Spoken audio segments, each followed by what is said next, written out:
This video is brought to you by Squarespace. Steep cliffs, tight turns, and lovely quaint scenic views. Mountain biking is an incredibly barrier-pushing sport. But how did the skill level get so damn high that people can do this? It was so steep and slippery you could not walk to the edge of it. All the stunts in this video are performed by professionals. Do not attempt them yourself.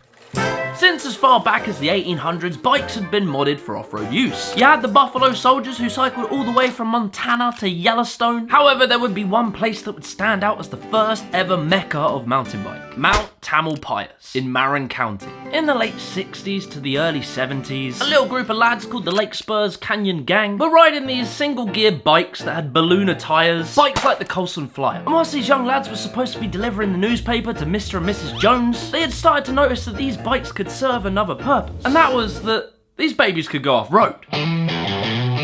Or at least kind of. Yeah, I mean, they didn't have any suspension or hardly any brakes, but if you didn't care about that, then you were fine.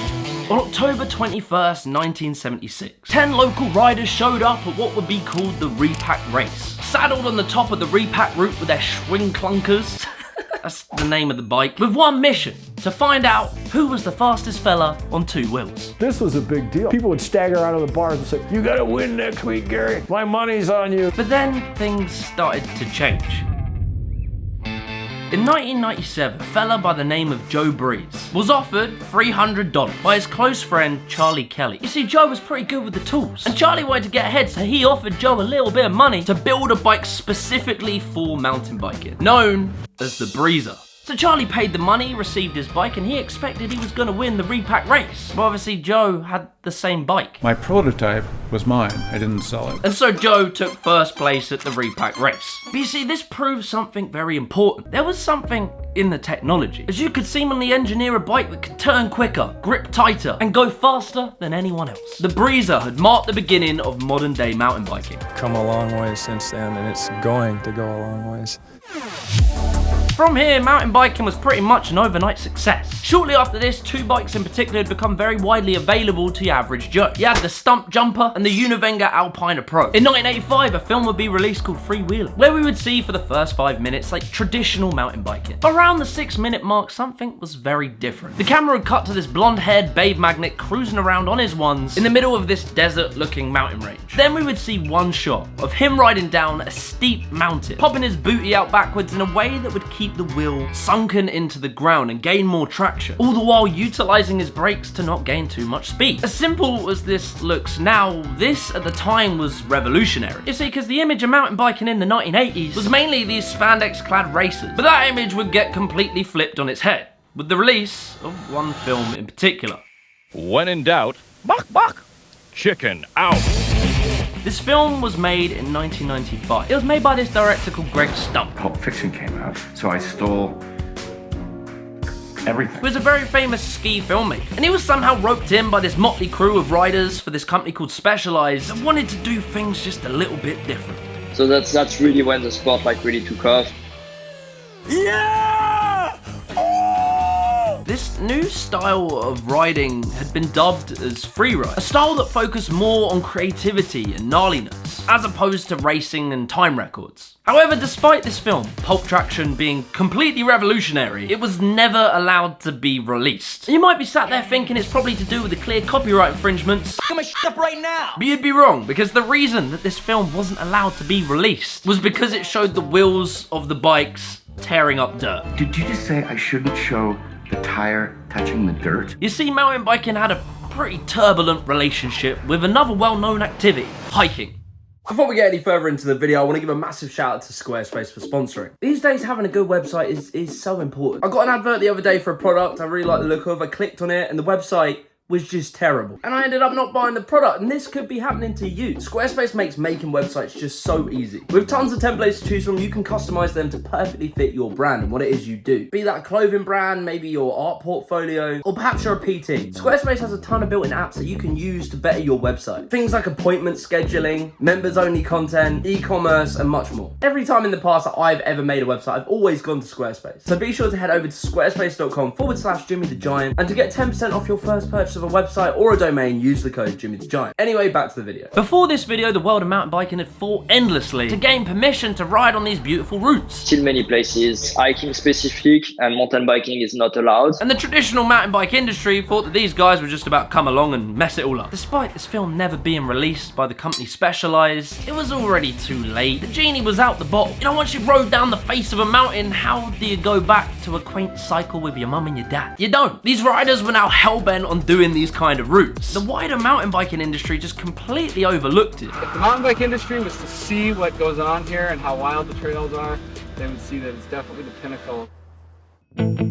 But that would all change after the well-respected and well-established mountain biking magazine called Bike released this cover. Drop everything. BC riders do it wilder and faster than anyone else on the planet. And for the readers of Bike in this era, this was unlike anything they'd seen before. You could actually see photos of people, you know, doing mountain biking as we know it now. And finally, the mountain bike industry had given Freeride a stamp of legitimacy. But it would be video that would go on to be the main vessel for spreading freeride. In 1998, Beyond Anger created a video series called Cranked. And this film redefined what free riding was. Ride and feel free. Featuring these riders attacking these insane cliff faces, as well as riding along these purpose-built tracks made by an absolute nutter called Todd Fianders. High-fiving, laughing, smoking pot like crazy, and going riding. The release of Cranked changed what it meant to be a pro mountain biker, because this was the first team of riders that didn't race. They simply grabbed the camera, went out with the boys, chucked themselves off cliffs, landed on their face a few times and got sponsored for doing that.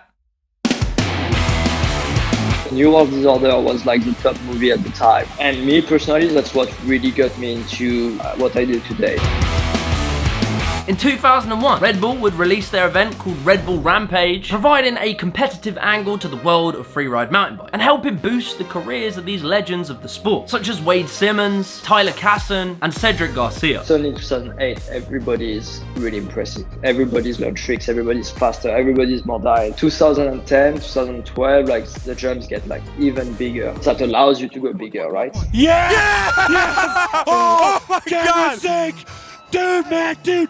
Shut the front door! And as the skill level increased and these riders got ever more crazy, a technological race would begin. A race to create these bikes that were perfectly tuned for different types of riding and different terrains. One particular setup would become very popular. Mullet. Mullet is basically where you have two different size wheels. Typically, the front wheel is a 29-inch wheel and the back wheel a 27.5-inch wheel. It's called mullet because it's business in the front and party in the back. Front wheel 29er is supposed to be, you know, serious, supposed to go fast. And the small wheel on the back is just to keep it fun. And so the technology progressed. Better suspension, lighter but more durable bikes, and as well the understanding of how to create ramps and tracks for these riders. And the world of mountain biking has evolved so much in the last 20 or so years that the skill level is absolutely ludicrous. Right here, going for the flat drop back.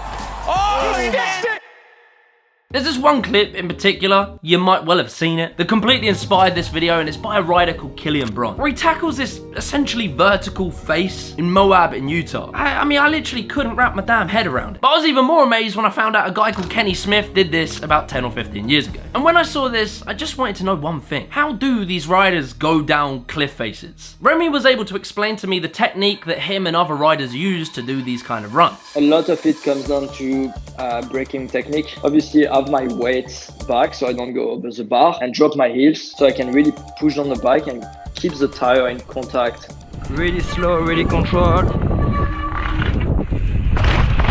What people don't really understand is that when there's a compression at the bottom, so essentially when you go from steep to flat, that's where the bike compresses. You can make yourself very heavy, and that's where you're gonna have the most amount of traction, and you can really brake to like really slow down before the next, you know, the next feature or the tree. That's my tire mark.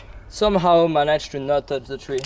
So interestingly, the category of freeride has its own independent disciplines, because as humans we love to make things ever more complicated. You got slopestyle, where you have riders like Emil Johansson, you get urban riders like Fabio Widmer, and then you get people like Danny McCaskill, who combine kind of like BMX and trial biking, but then in recent years he's adapted that style to taking it to mountain faces. And of course you have riders like Killian Braun, Remy Metailler. These guys do these insanely steep cliffs that literally humans can't even walk down.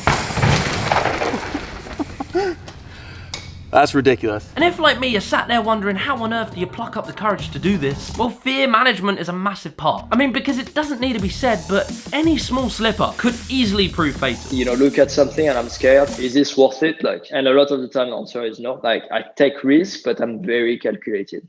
But all that aside, there is one thing about mountain biking that I find weird, and that is that despite it being an extreme sport, mountain biking is just different in terms of like culture and industry. For example, take my dad. My dad is never going to buy a skateboard and go to the skate park and just try his best. No, but he would and has done mountain biking. And there's a few reasons for that. Mountain biking in its most simplest form, like just cycling, is enjoyable. It can be super gnarly, but it also can be super accessible. And like a good mountain bike is fairly expensive, but you can pick a bike up for a few hundred. Mom and dad would buy some, they buy some for the whole family, they go out for a nice cycle. This pumps a ton of money into the industry. These bike companies can sponsor big events, sponsor athletes, pay them good money, and these riders can see the financial incentive in pushing the sport. What do we have? Backflip, tailwind, up to the pedals! Resulting in the success of mountain biking. But there is one final thing, and that is, what's the future for mountain biking? Like, it's kind of hard to see that the skill level could get that much higher. And when I was speaking to Remy, he believes the technology of the bikes has probably peaked. I feel like now we get to a point where the bikes are what they are and the changes are gonna be like fairly minimal. But of course, it is very rare that a sport ever just hits a peak and doesn't go beyond it. As when that starts to happen, new ideas and creativity take the reins and head the sport in a new direction. I love mountain biking. I haven't got a bike, so I am planning to buy one. So expect to see a video of me falling on my face very soon. If you enjoyed this video, be sure to leave a like and subscribe to the channel and watch this video right here.